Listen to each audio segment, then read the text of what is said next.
برطانیہ کی یونیورسٹیوں میں روزانہ شراب پینا، پارٹی کرنا، جشن منانا اور پیپرز پڑھنا طلباء کی ثقافت ہے، لیکن ہاں میں نے یہ چھوڑ دی کیونکہ یہ صحت مند طرز زندگی نہیں ہے، اور میں تقریباً 1.5 سال سے سبزی خور تھا، اور شکر ہے میں نے حلال گوشت دریافت کیا، خاص طور پر یہاں ترکی میں، جس کے لیے میں شکر گزار ہوں۔ یہاں کھانا زبردست ہے۔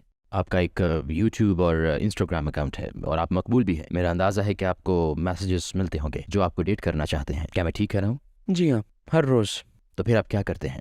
میں جواب نہیں دیتا یا بلاک کر دیتا ہوں، کیونکہ لوگوں کو مجھ سے یہ نہیں پوچھنا چاہیے، اور مجھے عورتوں اور لڑکیوں کی ماؤں کے بھی پیغامات ملتے ہیں، ای میل اور انسٹاگرام پر میسیجز اور یوٹیوب پر کمنٹس میں مجھ سے بیٹی کے لیے شادی کا پوچھتے ہیں، اور میں یقینی طور پر ان کو جواب نہیں دیتا، اور یہ بھی میں مستقبل قریب میں شادی کرنے کا ارادہ نہیں رکھتا، خاص طور پر اگلے 2 یا 3 سالوں میں۔ اس خوبصورت مسلم دنیا میں بہت کچھ ہے، مجھے ناقابل یقین لوگوں کو دریافت کرنا ہے اور ان سے ملنا ہے، لہٰذا جب تک میں شاید 29 یا 30 سال کا نہ ہو جاؤں میں شادی کا ارادہ نہیں رکھتا۔ مجھے دریافت کرنے، سیکھنے اور معلومات حاصل کرنے کی بہت ضرورت ہے۔ آپ ملحد کیوں نہیں رہے اور اسلام کے متعلق تحقیق کرنے کی ضرورت کیوں پیش آئی؟ یقینی طور پر میں بہت متجسس شخص ہوں، اسی لیے میں سفر کرتا ہوں اور سیکھنے کا شوق رکھتا ہوں۔ میرے پاس وقت تھا اور میں نے ماسٹر ڈگری کے لیے بین الاقوامی صحافت کا مطالعہ کیا، اور میں نے میڈیا کے متعلق سیکھا کہ وہ اسلام کے متعلق کس طرح مکمل طور پر غلط تھے، اور ظاہر ہے میں نے اپنی جستجو حاصل کر لی۔ لہٰذا میں ہمیشہ ایک متجسس شخص رہا ہوں جو ہمیشہ سے دنیا بھر کی ثقافتوں، لوگوں اور زبانوں کے متعلق جاننے کا شوقین رہا ہے، اور کرونا وائرس میں اس وبا کے دوران میرے پاس بہت وقت تھا اور میں نے اس کو اچھی چیزوں اور دریافت کرنے کے لیے استعمال کرنے کا فیصلہ کیا کہ جن لوگوں سے میں ملتا ہوں اور وہ اتنے مہربان، محبت پسند اور پرامن کیسے ہو سکتے ہیں، اور یہ سب مجھے اسلام کی طرف لے آیا، اور تب میں نے قرآن پڑھنے اور یوٹیوب ویڈیوز دیکھنے کا فیصلہ کیا اور حضرت محمد صلی اللہ علیہ وسلم اور ہر کسی کے بارے میں مزید جانا، اور یہ میرے لیے حیرت انگیز رہا۔ آپ کے لیے حضرت محمد صلی اللہ علیہ وسلم کون ہے؟ وہ بہترین ہے، اور مجھے نہیں لگتا کہ میں ان کے لیے سے بہتر لفظ تلاش کر سکتا ہوں، اور میرے خیال میں اسکول ایئرز میں موجود ہر شخص ان سے بہت کچھ سیکھ سکتا ہے، اور وہ یقینی طور پر ان کی طرز زندگی کو اپنا کر بہت زیادہ محبت کرنے والے، بہت زیادہ دینے والے اور بہت زیادہ قبول کرنے والے بن سکتے ہیں۔ اگر آپ کو دنیا کے تمام غیر مسلم سے بات کرنے کا موقع ملے، خاص طور پر ان لوگوں سے جو اسلام سے تعصب رکھتے ہیں، اگر آپ کے پاس 1 منٹ ہو تو آپ کیا کہنا چاہیں گے؟ اپنے ذاتی تجربات سے سیکھیں، نہ کہ میڈیا سے۔ دنیا کا سفر کریں، مسلم اکثریتی ممالک کا سفر کریں، اپنے آپ کو موقع دیں کہ آپ مسلمانوں سے بات کریں اور ان کے سفر، ان کی کہانیوں اور ان کی زندگی کے بارے میں جانیں، کیونکہ میں وعدہ کرتا ہوں کہ ایسا کبھی نہیں ہوگا جو میڈیا کہتا ہے، اور یہ بھی کہ جب آپ دنیا بھر میں سفر کرتے ہیں اور اگر آپ کو کسی قسم کی منفی بات نظر آتی ہے تو صرف اتنا جان لیں کہ اسلام کامل ہے اور مسلمان نہیں۔ بھائی، آپ سے مل کر بہت اچھا لگا۔ آپ کا بہت شکریہ۔ آپ کا سفر، آپ کی کہانی بہت دلچسپ ہے۔ انشاءاللہ آپ کا مقصد بہت اچھا ہے، انشاءاللہ آپ کامیاب ہوں گے بھائی۔ انشاءاللہ میں یہ کام اس وقت تک جاری رکھوں گا جب تک پوری دنیا اسلام کے بارے میں مثبت نظریہ نہ رکھ لے۔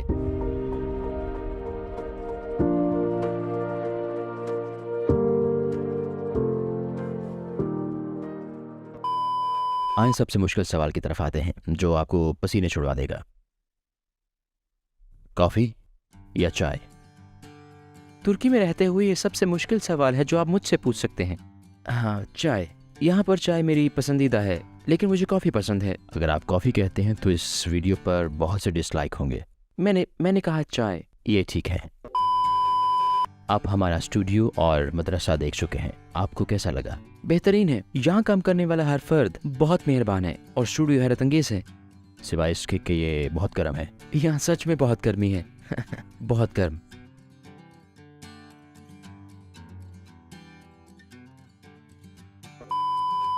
آپ نئے مسلمانوں یا لوگوں کو کیا تجویز کریں گے؟ معذرت۔